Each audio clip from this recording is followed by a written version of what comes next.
Estimados amigos y amigas, muy buenas noches.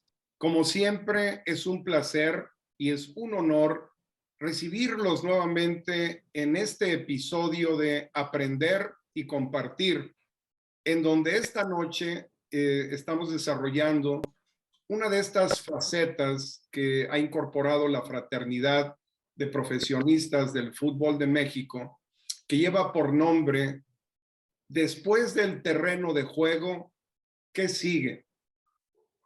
Ser profesionista.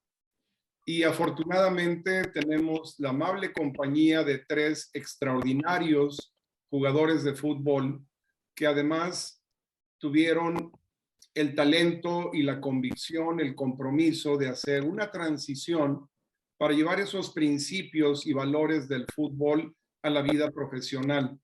Entonces, para mí es verdaderamente un placer dar la bienvenida a dos jugadores ofensivos y a un jugador defensivo que con ganas se va a enfrentar a los dos esta noche. ¿Cómo estás, mi querido Juan Carlos? Hola, Chuck, mi querido Chuck. Muy bien, muchas gracias por la invitación y pues muy contento aquí de compartir con Alex y José del tema que vamos a tratar. Muchísimas gracias, por supuesto. Mi querido Alex, ¿cómo estás, Alex? Oh, muy bien, Chuck. Muchas gracias por la invitación y aquí listo para platicar del tema. Muchísimas gracias. Mi querido José, ¿cómo estás? Buenas noches. Buenas noches, Chuck. Buenas noches, Alex. Buenas noches, Juan Carlos. Muy contento y pues listo para entablar esta charla con aquí mis colegas y amigos, que yo creo que va a estar muy interesante para toda la audiencia. Totalmente de acuerdo, José. Y ahí me gustaría dar un muy breve preámbulo que, amigos y amigas, ustedes ya pudieron observar en la introducción de este programa, donde ellos tienen una trayectoria muy amplia, muy rica, llena de logros, tanto en lo deportivo como en lo académico y profesional. Y brevemente mencionar que Juan Carlos García Caparrós jugó fútbol americano en espacios diversos, pero muy particularmente en los Perros Negros de Naucalpan, tanto en categorías juveniles, intermedias e inclusive Liga Mayor, y también jugó en los Osos de Acatlán en Liga Mayor y fue seleccionado de los Pumas de la UNAM, y tiene ciertas particularidades en su historia académica y profesional muy ricas y muy interesantes. ¿Qué tal si nos platicas, mi querido Juan Carlos, de cómo estudias una carrera, decides emprender en otros espacios y te consolidas en lo que haces hoy? Gracias, gracias, Chuck. Pues efectivamente estudié en la UNAM, en la FES Cuautitlán, estudié ingeniería agrícola, y cuando terminé de estudiar, bueno, que seguía jugando fútbol americano, decidí meterme a estudiar una maestría en el Monterrey, en la escuela de graduados, y ahí estudiando esta maestría, que empecé como maestría de negocios en empresas agropecuarias, me cambié a una maestría en administración como tal, y por hacer el destino me empecé a meter en el centro de cómputo. Alguien pensó que era muy bueno en computación y me invitaron a trabajar a una compañía que se llamaba Digital Equipment Corporation, que era una compañía grande de cómputo, y pues de ahí casi 35 años metido en tecnología, y los últimos 20 años en especial en ciberseguridad. Muchísimas gracias. Tú has tenido puestos de dirección en diversas empresas y actualmente tienes esta responsabilidad para Latinoamérica en una de las empresas más grandes, ¿verdad? Sí, bueno, hoy soy director del área de consultoría para Mandiant. Mandiant es una empresa especializada en ciberseguridad, en respuesta a incidentes de ciberseguridad, y previamente tuve puestos similares a nivel México, en IBM, en EY, Ernst Young, y en McAfee. Entonces son parte de los 20 años que me he dedicado a esto. Muchísimas gracias por compartir, Juan Carlos. Y mi querido Alex, en realidad es Alex Galán, y ha tenido una trayectoria en el fútbol muy brillante como corredor de balón, con una trayectoria, por supuesto, legendaria en los Redskins del Estado de México, Tuvo una estancia en una de las mejores preparatorias de Filadelfia en los Estados Unidos y después consolida su carrera con los Cóndores del UNAM en Liga Mayor, donde es parte de un equipo que logra el campeonato nacional y después logran otro campeonato en la Liga Masters con los Patriotas. Mi querido Alex, platícanos, por favor. Tú estudias originalmente sistemas en la Universidad del Valle de México y de ahí parte una especialidad de décadas en lo que estás haciendo hoy. Sí, justamente estoy por cumplir 34 años trabajando en el área de tecnología de información y yo pienso que escogí una carrera que se desarrolló, digamos, en esa época cuando yo empecé, apenas había tarjetas perforadas y se ha desarrollado de una manera tan rápida, tan vertiginosa, que hoy tenemos una computadora en nuestras palmas, ¿no? Lo que era una computadora que cabía en un cuarto gigantesco, ahora lo tenemos en las palmas. Y eso ha dado pie a cualquier cantidad de desarrollo tecnológico. Yo tuve la oportunidad de estudiar en la Universidad de Valle de México la carrera de sistemas de cómputo y después una especialidad en la Universidad de California en Berkeley. Y a partir de eso me he consolidado en diferentes compañías multinacionales de la industria de consumo, de la industria farmacéutica y ahora en la industria de retail. Muchas gracias, Alex. Y por supuesto, José García, un extraordinario receptor con una trayectoria amplísima con los Cherokees en intermedias y juveniles e intermedia. Y después una brillante estancia con los Cóndores en Liga Mayor en su primer año y terminando su elegibilidad con los Borregos del TEC del campus Ciudad de México, donde también fue parte de un equipo que logró un campeonato nacional en la conferencia nacional. Él es egresado del Tecnológico de Monterrey, campus Ciudad de México, también en el área de sistemas y tiene especializaciones y una carrera de más de 2 décadas en este ámbito. Platícanos, José, por favor, de este espacio. Sí, claro que sí, Chuck, con mucho gusto. Pues sí, estudié licenciatura en sistemas de computación en el TEC de Monterrey. La verdad es que fortuitamente caí bueno, desde que estudiaba, yo la mitad de la carrera ya estaba trabajando, pero entonces desarrollaba más, yo programaba y sí me gustaba. Pero por contacto de un amigo que se graduó un semestre antes que yo, me contratan en una empresa aseguradora grande holandesa, ING, y directamente para un área que ya tenía que ver con seguridad de la información. Entonces en México era muy nuevo, estoy hablando de 2002, era muy nuevo seguridad de la información. Se daba más por la normatividad de las empresas financieras. Entonces empezó siendo un área normativa y terminó evolucionando. Después también pasé por Grupo Modelo, también por un par de consultorías y después me independicé en una empresa que llegó a tener muy buen nombre y tenía muy buenos clientes. De hecho, ahí desde entonces conozco a Alex, él fue nuestro cliente Smart Security Services. Y después vendimos la compañía a Geo Networks y desde entonces estoy ahí dedicándome a lo que se denomina hoy Cybersecurity. Excelente. Y además quiero agregar que juega golf y toca muy bien el piano. Así que si alguno de ustedes tiene alguna necesidad de entretenimiento, llámenos porque José puede asistirnos en ese tema. Pero en realidad, amigos y amigas, el tema de esta noche es de una gran actualidad y para la mayoría de nosotros absolutamente desconocido.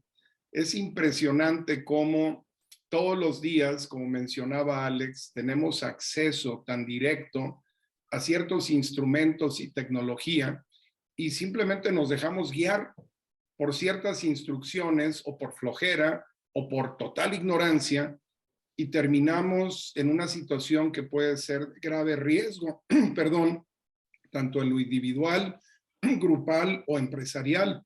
Entonces, ¿qué les parece, amigos, si entramos de lleno al tema? Cybersecurity. ¿Qué significa? ¿Qué impacto tiene? ¿Cómo opera? Mi querido Juan Carlos, ¿qué es la ciberseguridad o el cybersecurity? Bueno, la ciberseguridad es la protección de todos estos activos que se encuentran en el ciberespacio, ¿no?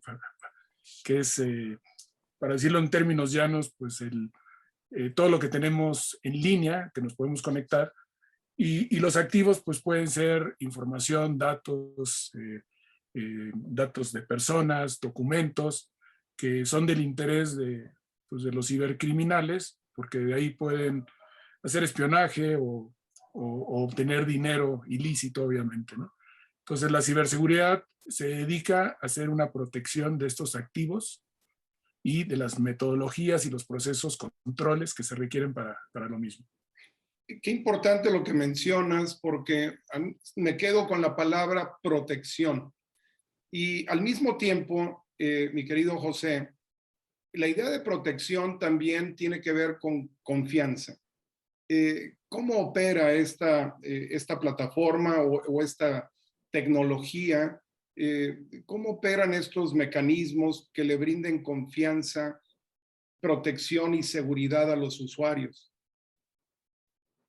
Mira, fíjate que lo dices muy bien y al ratito seguramente Alex nos comentará por qué él está del otro lado del escritorio.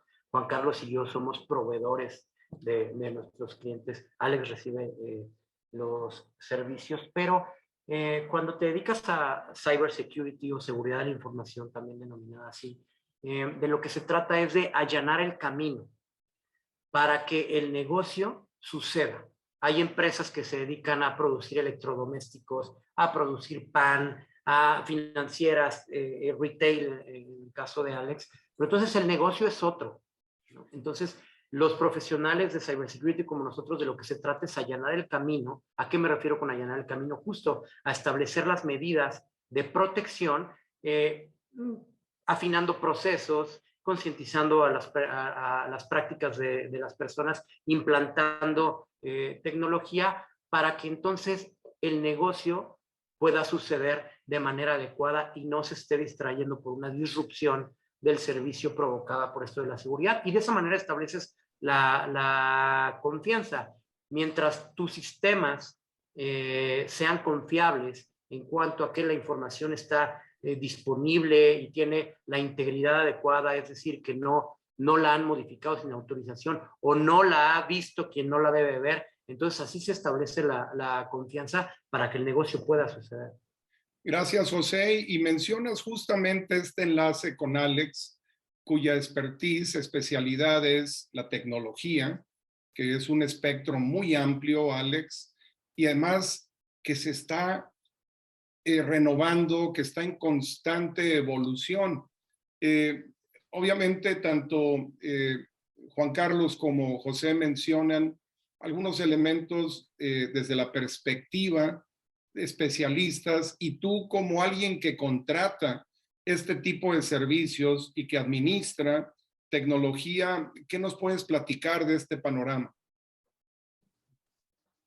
Pues mira, enlazándome con ese tema de confianza y protección aplicado a los negocios, ¿no? Nosotros tenemos que tomar en cuenta cuando trabajamos para una empresa que hay gente a la que queremos venderle y queremos hacer negocios de manera segura, ¿no? Imagínate, en el caso donde yo trabajo, tenemos 5 millones de clientes y todos son potenciales clientes que pueden utilizar una tarjeta de crédito, ¿sí?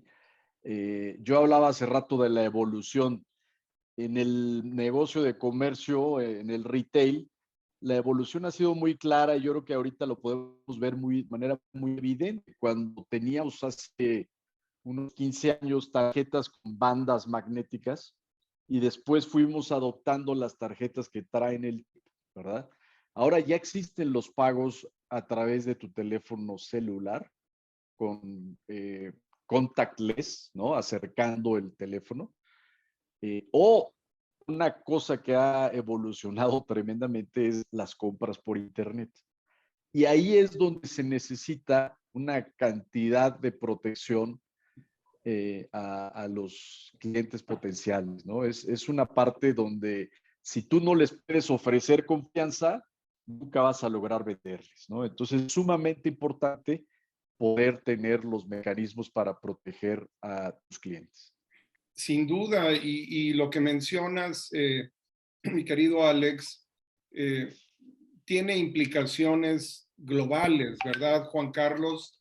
Este es un fenómeno, es una realidad que afecta a todo el mundo y que es muy dinámica también. ¿Cómo atender este fenómeno? Bueno, primero me gustaría comentarte, hoy el cibercrimen es el crimen más grande que existe, mucho mayor que el crimen de las drogas o cualquier otro crimen que exista, ¿no? Cada vez se vuelve más sofisticado, más difícil de combatir. Hay pocas leyes que realmente lo restringen. Cuando se agarran a los cibercriminales, pocas veces se pueden tomar acciones grandes. Es tan grande que más o menos ocupa como el 1% del PIB mundial, ¿no? Y como tú dices, es un problema que lo tenemos en cualquier lugar.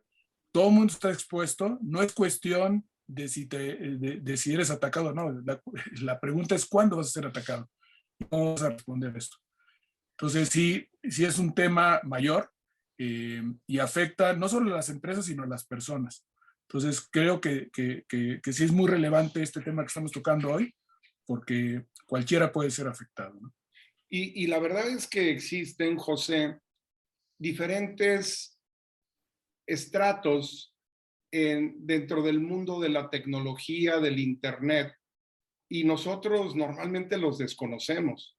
El usuario común oprime un botón y entra a ciertas páginas de preferencia y ese es nuestro mundo pequeñito. Pero el menú, el espacio de interacción en el Internet es muy extenso y de gran riesgo, ¿verdad? Así es, Chuck. Fíjate que primero déjame complementar un dato. Estoy totalmente de acuerdo con Juan Carlos. Fíjate que un dato precisamente el día de ayer, que si la ciberdelincuencia fuera una economía, la englobamos como si fuera un país, sería la tercera economía del mundo solamente detrás de Estados Unidos y de China. Entonces, bien interesante. Sí, respecto a lo que dices, es que la ciberseguridad es una disciplina muy amplia, porque, como decías, estratos, ¿no? O sea, para que tú hagas algo tan simple como doy un clic, ¿no? O un point en el celular para que suceda algo, estamos interactuando con muchas capas de tecnología. Está la aplicación misma, está el celular mismo, el hardware, pero también está la aplicación, está la red, que en este caso sería a través de la red celular o a través de una Wi-Fi. A lo mejor estás trayendo datos que están alojados en una base de datos, ¿no? Entonces, si te fijas, son capas de tecnología, bases de datos, la red, los servidores que te envían esa información, etcétera, etcétera. Entonces, tú debes establecer medidas de protección en cada una de estas capas, porque hay una frase que nos gusta mucho en esta profesión, que la cadena es tan fuerte como el eslabón más débil. Tú puedes tener la aplicación segura, puedes tener el servidor seguro, la red segura, pero se te olvidó la base de datos y el hacker por ahí definitivamente va a entrar. Entonces, sí hay que establecer medidas de protección en un sinnúmero de infraestructura. Y hablando de protección, Alex, el usuario común, que somos la gran mayoría, creemos que una simple contraseña es suficiente. Y lamentablemente muchas veces se nos olvida y entramos a una problemática cotidiana de estar teniendo más de una contraseña. ¿Qué tanto riesgo hay? ¿Cómo sucede este fenómeno desde tu experiencia? ¿Qué hacen los usuarios para volver a tener tranquilidad y qué dejan de hacer que los mete en mayores problemas? Bueno, yo creo que ese es un tema bien interesante porque los usuarios típicamente no piensan cómo proteger los passwords. Y cuando digo usuarios, es empresariales y la gente cotidiana, digamos, ¿no? Que usa tecnología de manera cotidiana. Simplemente utiliza un password y normalmente son passwords muy simples, ¿no? Algo relacionado con mi nombre, mi apellido, mi fecha de nacimiento, cosas que los hackers lo pueden asociar muy rápido a tu personalidad y a tu y robarte la identidad. Entonces, la recomendación es utilizar passwords fuertes, ¿no? Nosotros les llamamos fuertes. ¿Y qué significa un password fuerte? Que tenga una combinación de mayúsculas, minúsculas, números, incluso signos especiales, símbolos especiales, ¿sí? Si tú logras tener un password de 10 caracteres con esta mezcla, tu password no va a poder ser identificado tan rápidamente y se tardarían hasta 5 años en conseguir adivinarlo, ¿no? Un password simple te lo pueden adivinar en minutos o en horas. Entonces, es un tema bien importante que debe tener conciencia la gente. Y bueno, otra de las problemáticas es que no tenemos un solo password porque tenemos múltiples accesos a múltiples aplicaciones. Entonces, hay aplicaciones que te permiten guardar tus passwords y esas aplicaciones pueden estar en tu celular, en tu computadora o incluso en la nube. Entonces, sí es recomendable utilizar alguna de estas, mucho más seguro que utilizar un cuaderno y escribirlos en tu cuaderno, ¿no?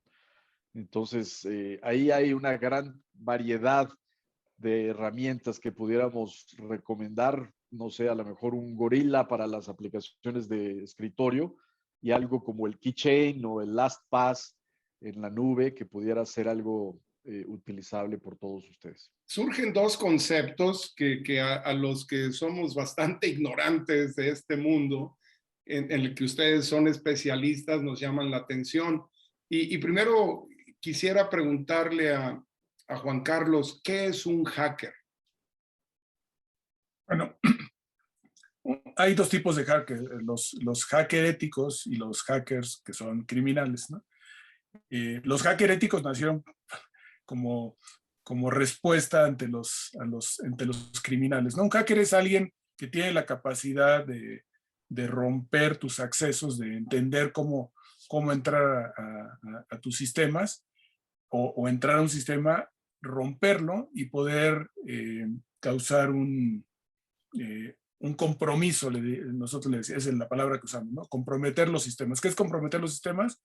Que la información pueda ser extraída, exfiltrada y presentada a personas que harán mal uso de ella.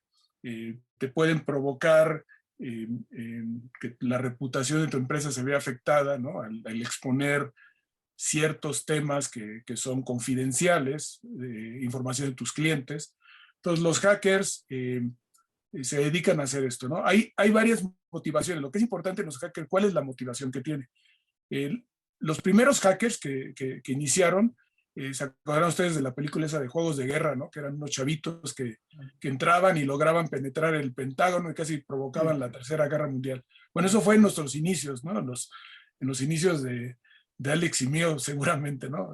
José ya cuando llegó José ya no se dedicaban a hacer eso, ¿no? Bueno, siempre ha habido hackers que intentan hacerlo como prueba, como diversión, como un reto. Esos son los menos dañinos. Después vienen los hacktivistas, que esos buscan crear un daño para ser notorios, ¿no? Hacer algo que cree disrupción en las organizaciones y hagan notorio lo que están buscando. Pero los más importantes son los hackers que ya tienen un interés o económico de monetizar estos ataques, o hackers que están dedicados a hacer espionaje, que incluso son patrocinados por países, ¿no? En particular, pues del lado oscuro, por eso estamos de este lado, siempre son los rusos, los chinos, los de Corea del Norte, ¿no? Entonces, la motivación que tiene un hacker se vuelve incluso más importante para poderlos identificar, ¿no? Y dentro de una de esas categorías, hablabas obviamente originalmente de una película de hace 3 décadas o 4, pero después, hace un par de décadas, hubo otra película que tuvo un gran impacto, Anonymous. Había un personaje que surge derivado de esta película, ¿verdad? Que ha tenido activismo a nivel mundial, justamente de la manera que describes, ¿verdad? Así es, son los activistas, ¿no? Anonymous es uno de estos que busca ser notorio a través de hacer una disrupción, al menos, ¿no? Que sería el nivel más bajo, ¿no? Que no puedas usar tus sistemas, que queden no disponibles para seguir trabajando, pero puede haber ataques más complicados, ¿no? El ransomware, por ejemplo, que ya es un secuestro de la información, la exfiltración de datos confidenciales y el espionaje, ¿no? Serían los tipos de ataques que son más importantes. Y por supuesto, José, la guerra ha existido desde que existe la humanidad. Vaya, en cada siglo ha habido conflictos por razones muy diversas y evidentemente hoy, en la cercanía que tenemos con los Estados Unidos y sus intereses a nivel mundial y lo que estamos observando en Europa con Rusia, genera también una serie de actividades de carácter que requieren generar confianza en el uso de las redes, del Internet, de los mecanismos y herramientas, tanto para empresas, para gobiernos, para individuos, ¿verdad? Sí, sin duda. Como decía Juan Carlos, y tú mismo, espías siempre han habido. Ha evolucionado también los métodos de los espías, pero siempre hay intereses políticos y ahora las guerras definitivamente comienzan con temas de espionaje y de obtención de información o disrupción de los sistemas para deshabilitar las fuerzas del enemigo, ¿no? Esto es un hecho. Acaba de pasar antes de la invasión de Rusia a Ucrania. Ucrania tiró todos los sistemas de electricidad, Rusia tiró todos los sistemas de electricidad de Ucrania utilizando una vulnerabilidad ahí que acababa de salir, que se llama Log4j, ¿no? Pero entonces, definitivamente se utiliza porque la información es poder y el acceso a los sistemas es poder, ¿no? Entonces, sí, también los gobiernos invierten muchísimo, tanto en la investigación para defenderse, desafortunadamente, pero también para protegerse de los adversarios. Y una de los métodos, porque también está bien que a la audiencia le dejemos algo, uno de los métodos más utilizados, que ya lo mencionó Juan Carlos, es el ransomware. Ransom por la palabra que implica, ransom que implica una recompensa y como si dijéramos software, ¿no? Entonces, a través generalmente el método de entrada es un correo electrónico en donde te engañan. Por eso dejarles algo a la audiencia, cuidado con los emails que les llegan. A lo mejor te dice, por decir un ejemplo, ¿no? Oye, es de Hacienda y te dice, oye, aquí está un requerimiento de Hacienda. Yo no he tenido ahorita broncas con Hacienda, ni he dicho nada, pero viene un archivo adjunta, lo abres y ya se infecta tu computadora, o viene una liga, ¿no? Que están tratando de hackear tu cuenta de Apple, ¿no? Entonces le das clic a la liga, entras a un sistema que parece ser el mismo, pero a lo mejor automáticamente ya te está cifrando los datos y a partir de ahí te captura toda la información y te piden una recompensa. Además de que también este tipo de ilícitos han evolucionado y ahora, antes de capturar la información y secuestrarla, se llevan una copia. Primero se llevan la copia, después la secuestran, te piden doble recompensa para que tú... y esto para plantas enteras, porque además empieza a reproducir en la red y de verdad hay empresas que pierden millones, que pueden llegar a la bancarrota. Y las recompensas que piden a veces llegan a ser una vez las ventas anuales. Imagínate que tú vendiste 500 millones de dólares un año y al siguiente año en el ataque te piden 500 millones de dólares de recompensa. Imagínate, llevan las empresas a la bancarrota, ¿no? Y hay un tema, Alex, que es muy sensible, que es las familias, los menores de edad, los niños, las niñas que tienen acceso a la tecnología, al Internet con pleno desconocimiento y son presa de una serie de estructuras, de mecanismos, de mafias que operan haciendo targets, haciendo justamente una estrategia para atraer a los niños, a los jóvenes. ¿Qué hacer en una familia para proteger el uso de tecnología y de Internet y para evitar este tipo de ataques? Sí, antes de hablar de las propuestas que pudieran utilizar las personas para esto, me gustaría comenzar nada más para dándoles un ejemplo de lo que es el Internet realmente. Nosotros, el Internet que vemos cotidianamente, que usamos en nuestras computadoras y miramos día a día, es como la punta de un iceberg, ¿sí? Y es la primera capa, ¿no? Es el web que conocemos. Pero después existen una capa siguiente que le llaman el deep web, que ahí es donde se manejan toda la venta de tarjetas de crédito, todos los robos de información confidencial. Y todavía más abajo existe otra capa base, digamos, de la pirámide del iceberg que le llaman el dark web. Y en esa parte es donde se maneja todo lo que son tráfico de drogas, pornografía, tráfico de armas. Entonces, imagínense que el Internet está incluso estructurado en ese tipo de mercados, ¿no? Mercado negro. Entonces, es un mundo tecnológicamente hablando, ¿no? Es un mundo paralelo al que vemos nosotros, un mundo virtual.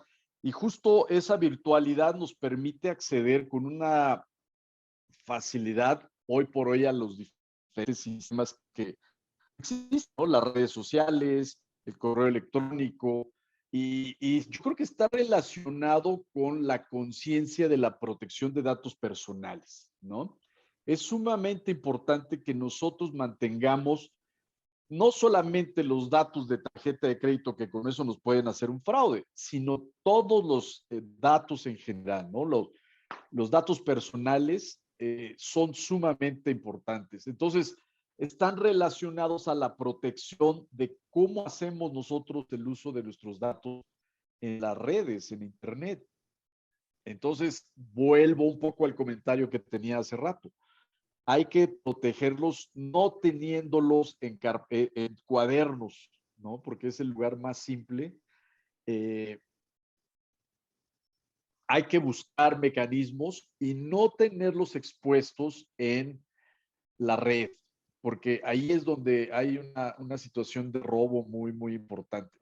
También creo que la protección hacia los menores en la utilización de las redes tiene que ser vigilada, ¿no? Hay mucha gente que está haciendo maldades, contactando a niños y tratando de extorsionarlos, haciéndolos pensar que les van a dar algo a cambio, ¿no? Que les pueda atraer, y simplemente es un engaño. Entonces, yo creo que hoy el mundo virtual está lleno de esto y sí hay que proteger a nuestras familias, a nuestros menores y protegernos a nosotros mismos, siendo muy conscientes de lo que hacemos y a qué le damos clic cuando estamos navegando en Internet. Y muchas gracias por el comentario, Alex. Juan Carlos, hacías un comentario hace unos minutos que se quedó en mi mente y decías, más que el decir no me ha tocado, es no me ha tocado todavía. Es decir, ese riesgo es inminente y pareciera que inevitable, ¿cierto? Estaba en mute. Perdón. No, definitivamente, mira, hacemos una broma, los que estamos metidos en esto, que decimos que hay dos tipos de empresas, ¿no? Las que ya fueron atacadas y las que no se han dado cuenta que ya fueron atacadas, ¿no? O sea, hoy la posibilidad de que tengas un ataque es altísimo, ¿no? Hay diferentes tipos de ataque. En ciberseguridad hablamos de algo que le llamamos el marco de referencia, ¿no? Entonces, siempre tratamos de poner algo que dijo José que fue muy interesante. La seguridad la tienes que ver como una cebolla, ¿no? Tiene diferentes capas que vas quitando. Cada uno de estos elementos es importante, ¿no? Para llegar al centro donde están tus datos, tus activos críticos, ¿no? Pero por otro lado, en este marco de referencia, siempre hablamos de 5 actividades básicas, ¿no? La primera es identificar qué es lo que quieres proteger.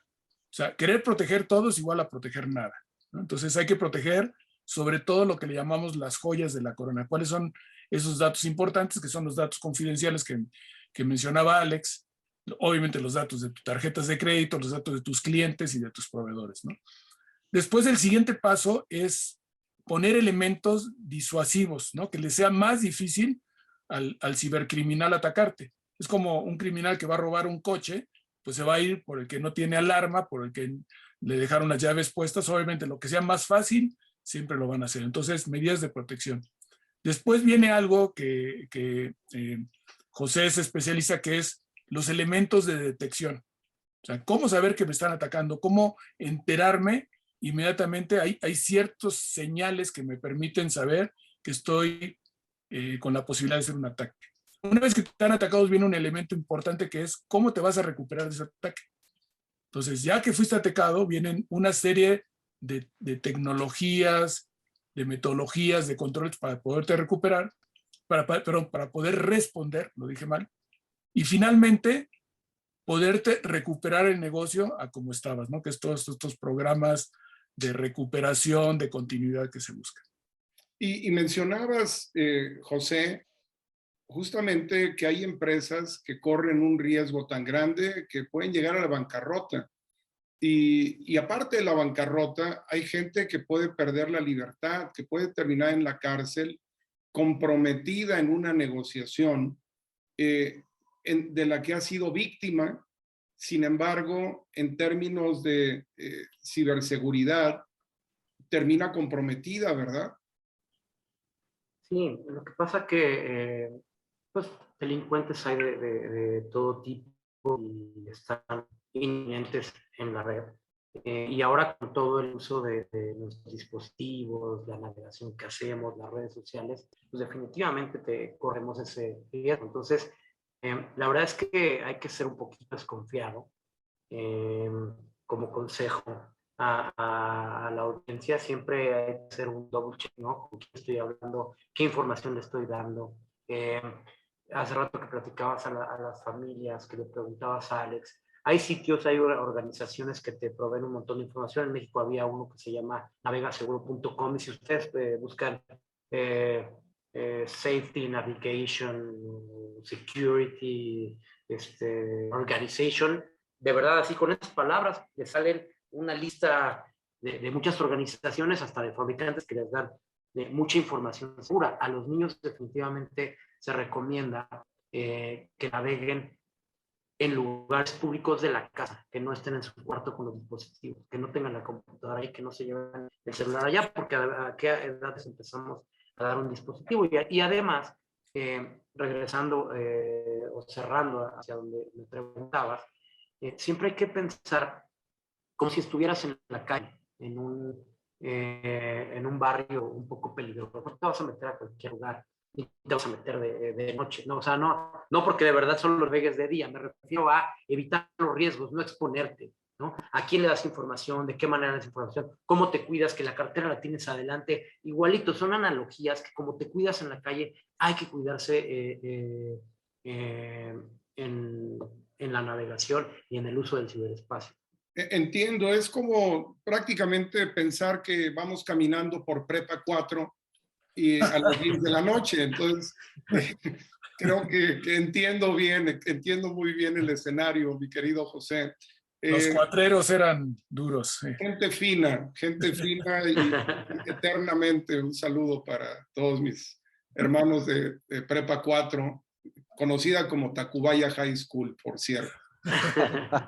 Pero si nos vamos un poco al norte, al terreno de los Redskins, mi querido Alex, Realmente el manejo de la tecnología es una responsabilidad. Es como cuando le damos las llaves de un auto o de una maquinaria y es un riesgo. Y muchas veces estamos hoy dándole a los niños un celular para que se entretengan desde que son bebés.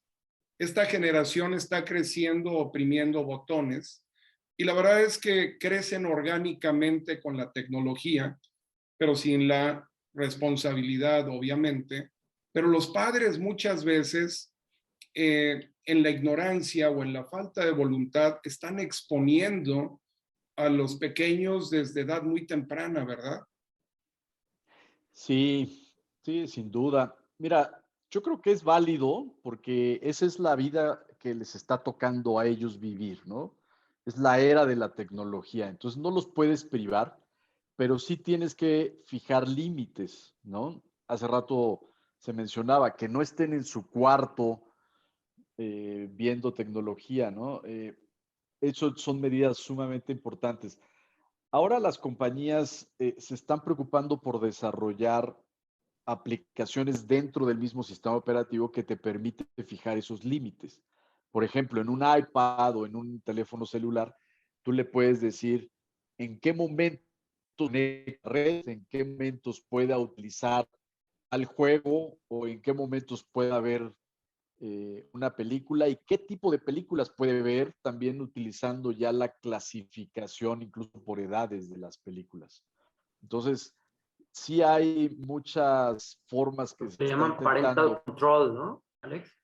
Exactamente, el control parental, que cada vez está entrando más detalle. Yo creo que hay mucha información que sí vale la pena buscar a detalle para poder aplicar estos controles dentro de la familia. Por supuesto, y en términos generales, Juan Carlos, tanto para el individuo, la familia y la empresa, es evidente que nos falta educación tecnológica. ¿Qué recursos existen en términos generales que desde tu experiencia, de qué manera aprendemos y de qué manera nos protegemos en esta tecnología? Sí, mira, en seguridad como en sistemas en general, siempre hablamos de tres elementos básicos, ¿no? Que se han mencionado en la charla. La parte tecnológica, la parte de los procesos y los controles y la parte de las personas, ¿no?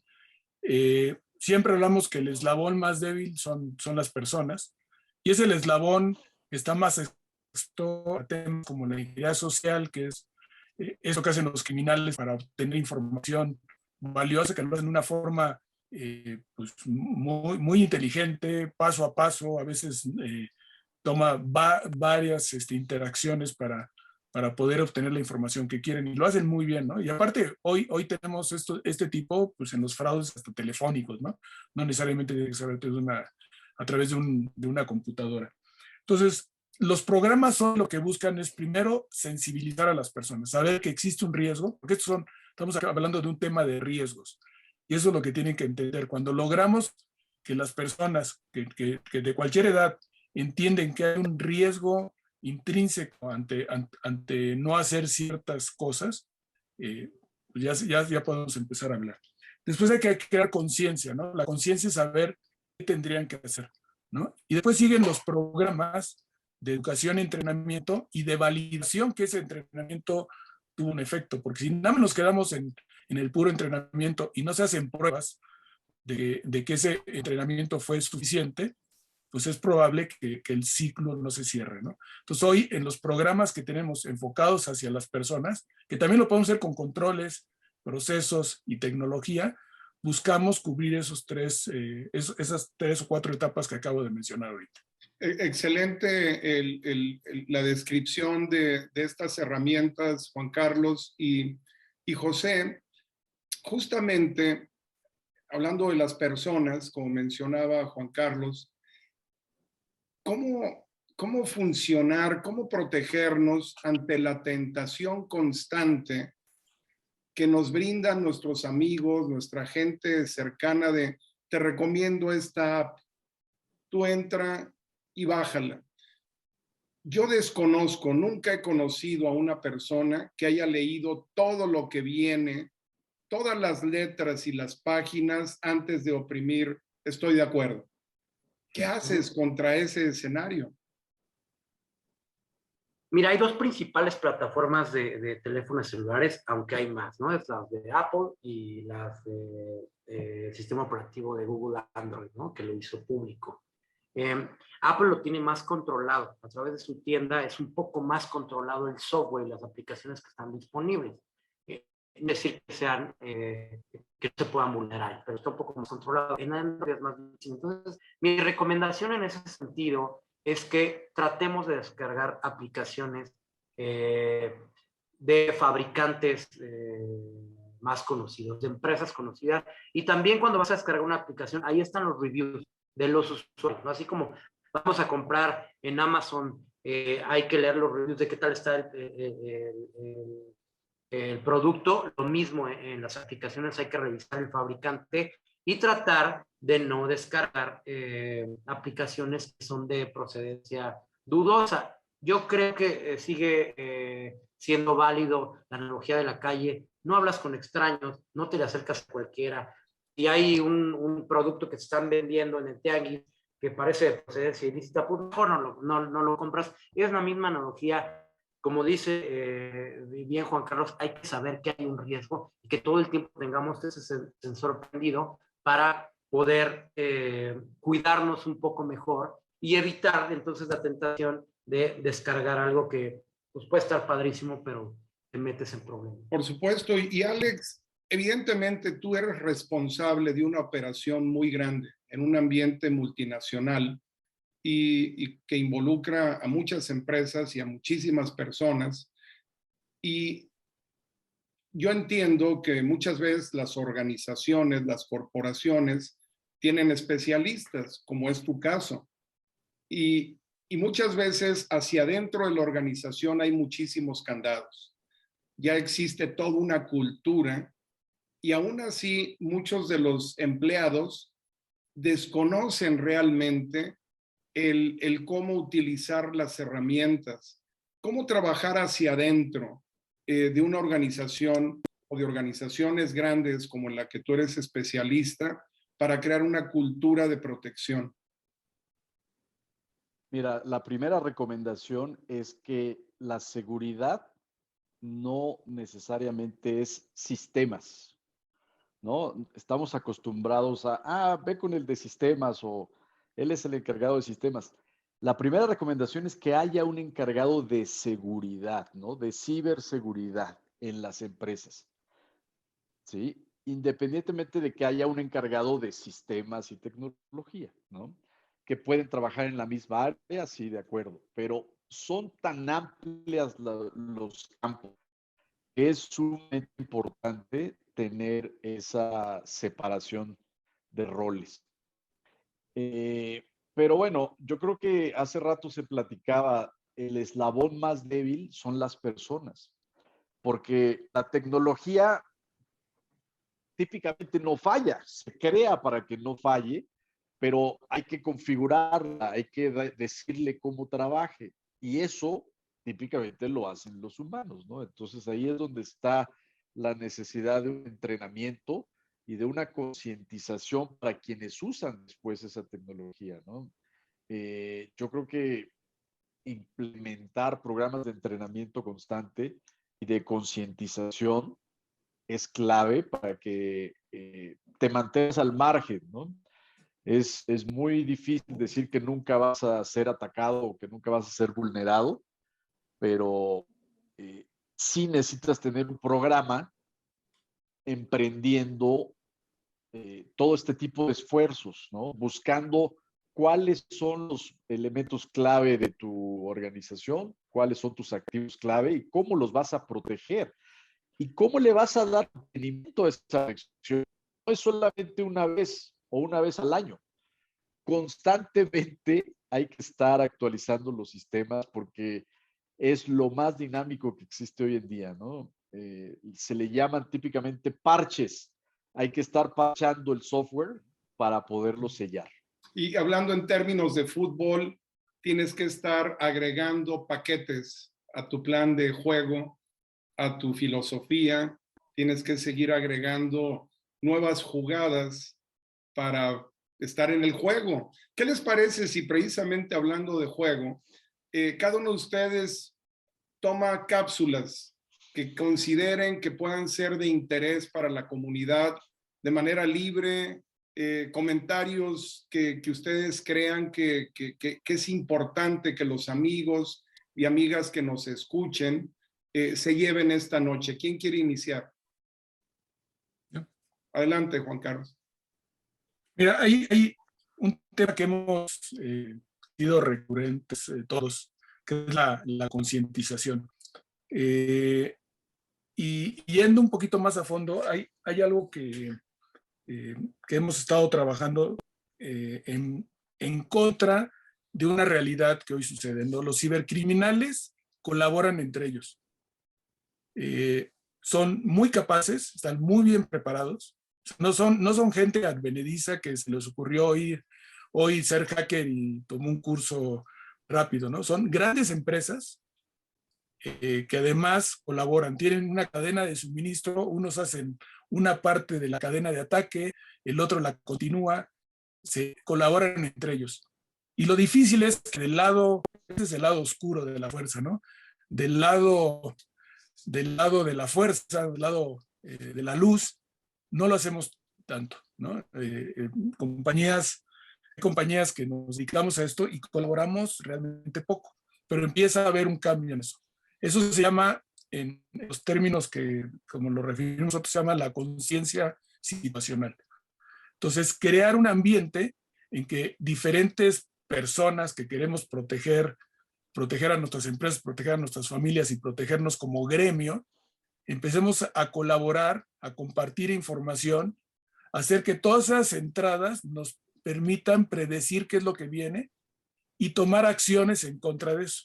Acciones tanto preventivas como acciones reactivas, ¿no? En seguridad tiene que haber un balance entre los dos elementos. No es suficiente lo proactivo. También es muy importante tener buenas capacidades de respuesta ante una situación. Porque una vez que has sido atacado y la prueba de ser atacado, cualquier empresa, incluso las más grandes, han sido atacadas hoy.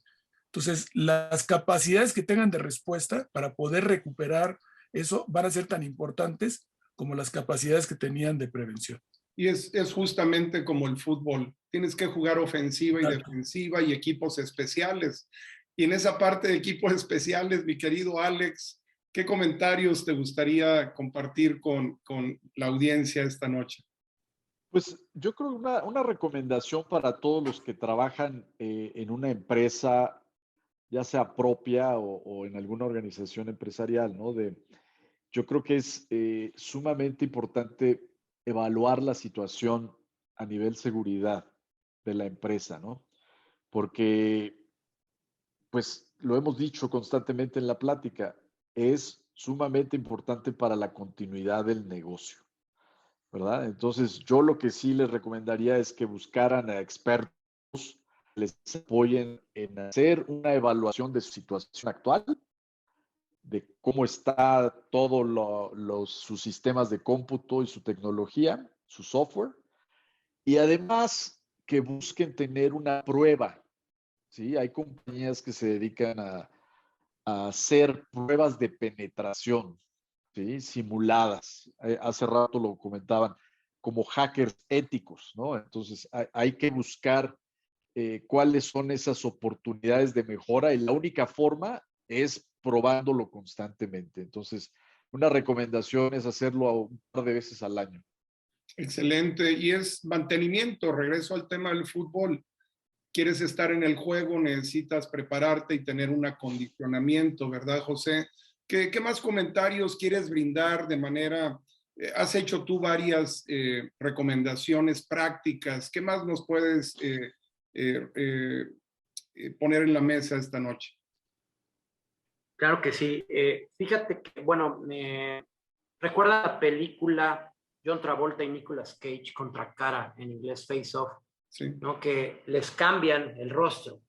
Entonces, ¿cómo lo reconoces si tiene el rostro del rival, ¿no?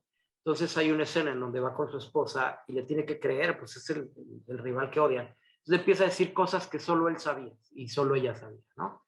Entonces, para autentificar a una persona, le llaman los factores de autentificación. Y hay 3. Algo que sabes, algo que solo tú tienes y algo que eres, como un biométrico, el iris, la cara, ¿no? Entonces, hace rato hablábamos de las aplicaciones para guardar las contraseñas. Es mejor utilizarlas y cada navegador ya tiene el suyo, ¿no? O sea, el Safari en el celular, el Chrome en navegador, eso utilícenlas. Es mejor guardar las contraseñas para no poner el post-it o dejar las llaves de la cerradura en la maceta, ¿no?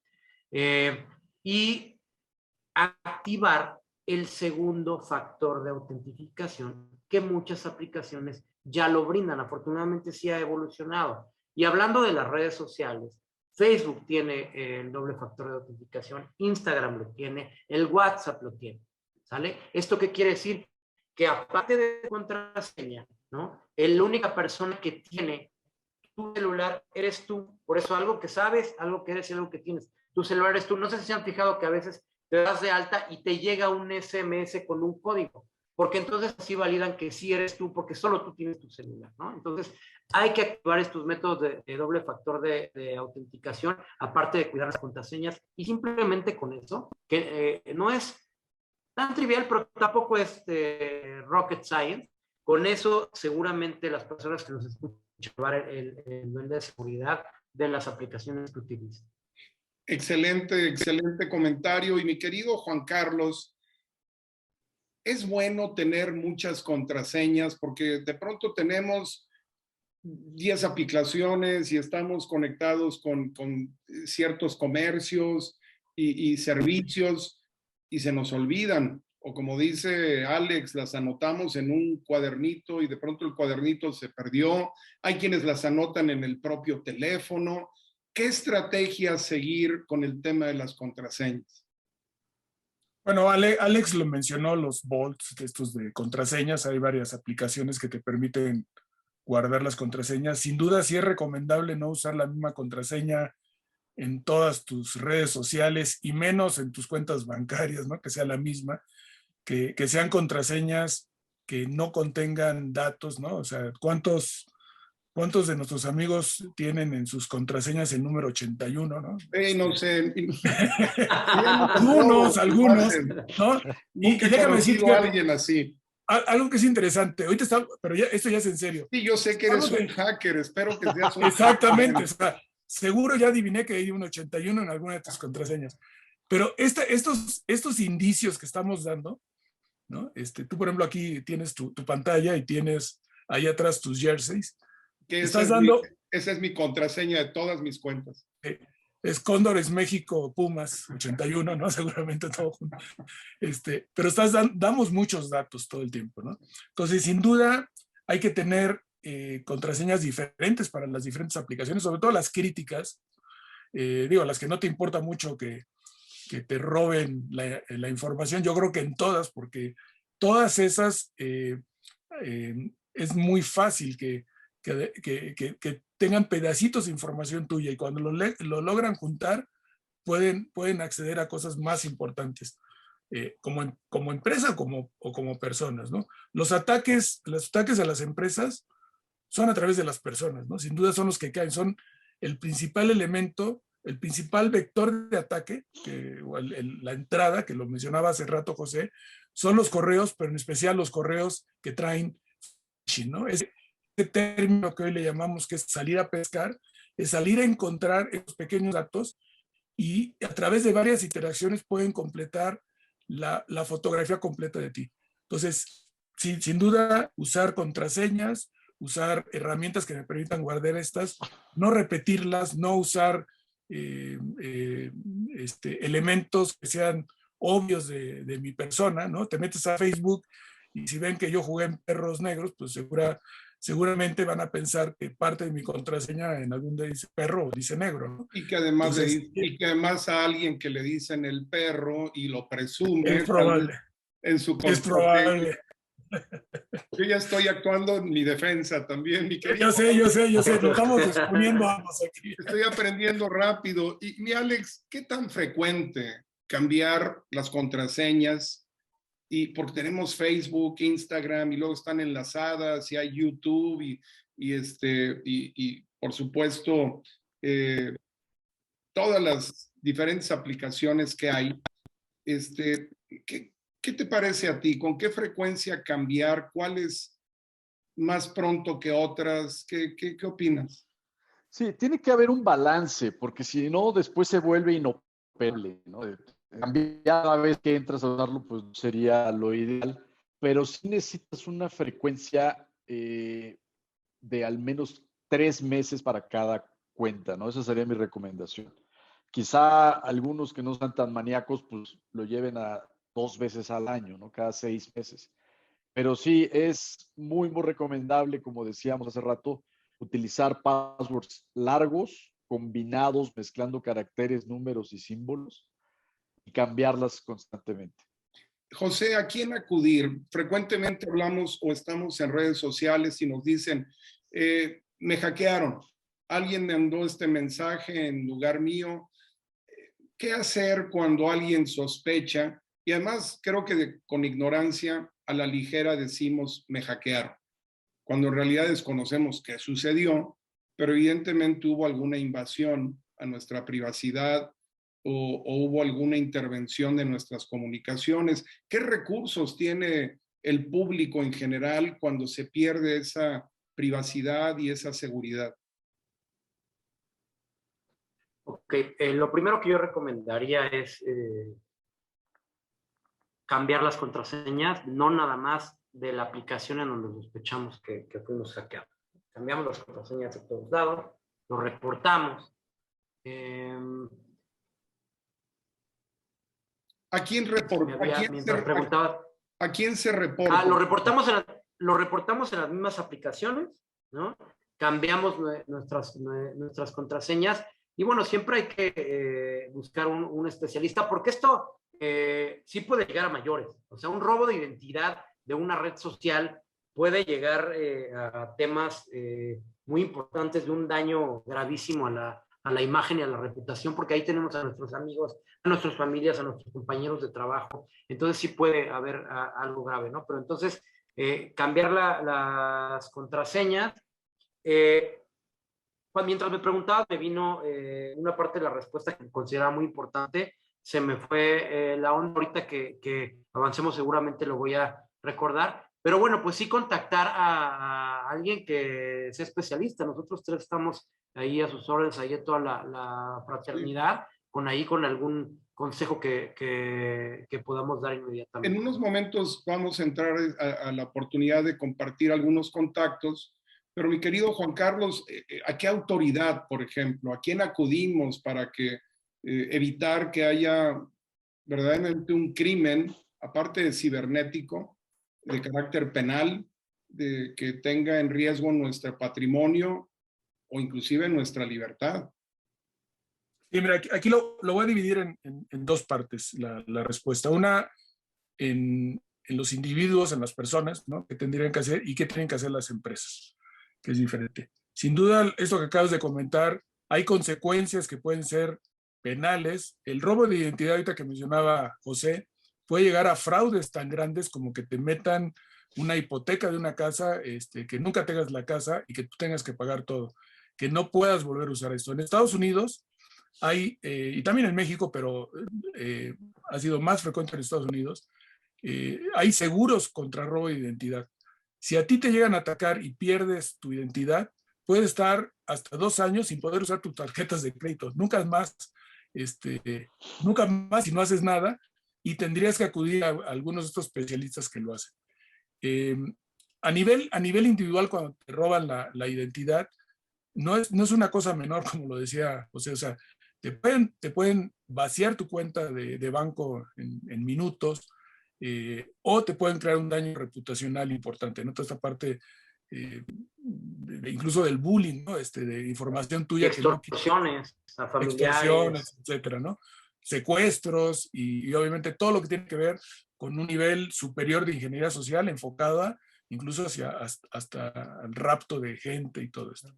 En el caso de las empresas, funciona un poco diferente, porque el principal elemento de las empresas que no quieren perder es su reputación, porque eso te lleva más rápido a una quiebra que incluso una pérdida económica. Entonces, las empresas hoy tienen dos mecanismos. Los seguros, que son anti situaciones de ciberataques, que te ayudan de alguna forma a solventar las pérdidas económicas, y el uso de abogados especializados en ciberseguridad para evitar los problemas reputacionales. Entonces, hay especialistas. Y además, existen empresas como la de José o la mía, que nos dedicamos a hacer estos 5 elementos que les platiqué, ¿no? Identificación, protección, detección, respuesta y recuperación, en cada una de estas etapas para ayudarlos en el momento justo a las empresas. Excelente. Y esto... Ya recordé el tema, perdón que interrumpa. Mi respuesta era más hacia los individuos, qué bueno que complementa Juan Carlos hacia las empresas, es dar de baja las sesiones activas de los dispositivos. O sea, aparte de que cambie mi contraseña, me meto a Facebook, a mis aplicaciones y doy de baja. Ahí quedan activas las sesiones. Tal dispositivo se conectó desde tal lugar, tal fecha, las doy de baja todas, cambio mis contraseñas y lo reporto inmediatamente. Excelente. Oye, y también voy a interrumpir aquí porque acaba de salir un tema muy importante. En las organizaciones, una recomendación muy importante cuando están siendo atacadas, una cosa que no tienen que hacer es dar de baja los sistemas. O sea, una cosa es sacarlos de la red probablemente, que no estén operando, pero no hacer el típico apago la computadora a ver si se arregla esto, porque pierden mucha información que para nosotros como investigadores es vital. Perfecto. ¿Okay? Sí hay que cambiar contraseñas y todo esto que ya se mencionó, pero no apagar las computadoras y hacer un shutdown de todo esto porque se pierde información muy valiosa. Y sin duda esta información que amablemente José, Alex y Juan Carlos nos comparten, amigos y amigas, es de interés común, y parte del compromiso de nuestra fraternidad es ofrecer desarrollo humano, ofrecer un espacio gratuito de orientación para nuestra comunidad, y este es un momento muy propicio para que nuestros compañeros compartan un contacto, un espacio donde ustedes puedan acudir a ellos y de manera gratuita recibir alguna orientación o ser invitados a alguna plática que les pueda orientar en el expertise que ellos tienen. ¿De qué manera podrían contactarte la gente, mi querido José?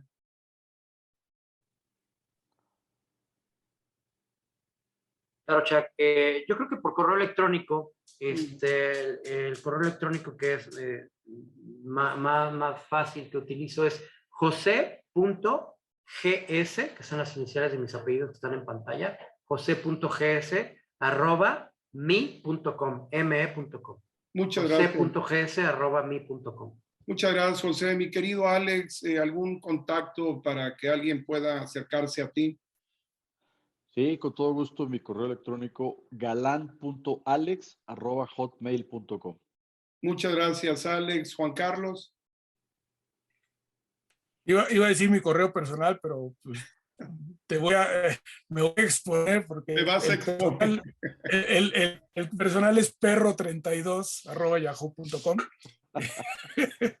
Oye, el de Hotmail es charro02. Sí, el burro hablando de orejas, pero bueno. Pero afortunadamente nunca nos diste la contraseña. No, ya sería demasiado. No, y el otro que me pueden contactar es juan.caparrós, mi segundo apellido, @mandiant, mandiant.com. Excelente. Y estamos realmente llegando ya a la parte final de esta charla, amigos y amigas, que como lo iniciamos, al iniciar mencionamos que es un tema muy actual, es un tema recurrente, es un tema que se transforma constantemente y del que conocemos muy poco. Entonces, sin duda, los conceptos, la experiencia, las recomendaciones que nuestros queridos amigos han compartido son muy valiosas, y los invitamos a que amablemente intenten ese contacto y tomen ventaja de esta oportunidad de diálogo. Me gustaría cerrar con una pregunta fundamental para los tres. La misma pregunta primero para mi querido Alex. Alex, ¿qué te apasiona de tu trabajo como especialista en la tecnología? Pues sin duda, poder ofrecer servicios a los clientes de mi compañía, servicios novedosos, ¿sí? Servicios en los que empecemos a crecer para tener más beneficios para ellos, ¿no? Siempre casando la tecnología con el valor al negocio. Eso es lo que a mí me mueve. Excelente, muchísimas gracias, Alex. Mi querido José, ¿qué te apasiona de este trabajo que desarrollas en la tecnología? Interesante pregunta, Chuck. Fíjate que cuando yo iniciaba en seguridad de información, me encantaba lo que hacía respecto a la tecnología y lo que estaba aprendiendo de seguridad de información. Pero yo veía de manera aspiracional a los médicos, así como, oye, es que su trabajo es salvar vidas, yo no estoy salvando vidas, como que no es trascendental mi trabajo, ¿no? De verdad lo pensaba en sí, lo pensaba, ¿no? Y fíjate que eso ya cambió. Nuestro trabajo ahora está directamente relacionado con la sociedad, está directamente ligado al valor de las empresas en su vida diaria, en su economía, ¿no? Entonces, ayudar a las personas y a las empresas a que tengan un ambiente más seguro también les ayuda a tener su día a día más feliz. Inclusive alguna vez participamos en la creación de la Ley Federal de Protección de Datos Personales en el IFAI. Nosotros lo dimos casi de a gratis, de verdad muy simbólico, y con ese tipo de cosas ya se empezaron a cerrar estas brechas que yo veía en mi trabajo. Entonces, brindar este servicio al cliente que ya les pega directamente a su vida es lo que más me apasiona. Excelente, muchas gracias, mi querido José. Mi querido Juan Carlos, ¿qué te apasiona, aparte del softball y el taekwondo y todas esas cosas en las que sigues, y la fotografía? ¿Qué te apasiona de tu trabajo en la tecnología? Porque debo decir, amigos y amigas, que José sí es un excelente jugador de golf, pianista, que Alex sí es un ávido ciclista y participa todavía solo y en familia, en competencias. Y lo que me acabo de mencionar de Juan Carlos es cierto. Son gente que mantiene ese espíritu del deporte, obviamente del fútbol, y lo viven en sus profesiones. ¿Qué te apasiona, mi querido Juan Carlos, de tu trabajo en la tecnología? Pues muy parecido a lo que acaba de mencionar José. O sea, yo cuando trabajaba en McAfee teníamos una frase que decíamos que éramos los superhéroes de la seguridad, ¿no? Y que estábamos ahí para defender a las personas de los malos. Y realmente lo creo, ¿eh? O sea, yo sí creo que hacemos una gran diferencia. Y digo, nosotros como organización me refiero, y en particular lo que yo hago, me deja mucha satisfacción poder ayudar a un cliente a poder resolver un problema, a poder volver a ser operativo, a poder seguir trabajando, que no tenga grandes consecuencias por estas situaciones que suceden, o que si las tenga se puedan recuperar y mejorar en el siguiente paso, porque es un aprendizaje constante. Entonces yo sí creo que somos, y va a sonar muy sangrón, pero sí creo que de repente somos superhéroes en lo que hacemos, porque sí estamos combatiendo algo que es indebido, es un crimen, y poder ayudar a las personas a recuperarse de eso, sin duda es súper satisfactorio para mí. Extraordinario. Muchísimas gracias a los tres por esos comentarios tan poderosos y sobre todo expresados con tanta convicción. Y amigos y amigas, justamente esa convicción, ese carácter del deportista, del jugador de fútbol que fueron cada uno de ellos, y esa transición comprometida a titularse y a ser parte activa de un desarrollo de la comunidad es palpable en la intervención que cada uno de ellos ha tenido esta noche, y fielmente corresponden a este capítulo de nuestra fraternidad que habla de justamente esa frase: después del terreno de juego, ¿qué sigue? Ser profesionista y justamente hemos tenido la compañía de 3 extraordinarios expertos, especialistas, profesionistas, con ese espíritu de promover principios y valores del deporte que contribuyan a la comunidad. Entonces, lo único que nos resta es agradecerles a todos ustedes por su amable compañía e invitarlos a que, por favor, nos acompañen dentro de una semana, donde tendremos un episodio más de Aprender y Compartir. Mi querido Juan Carlos, mi querido Alex, mi querido José, un placer, de verdad. Muchísimas gracias y muy buenas noches. Igualmente, Gracias a ti. buenas noches.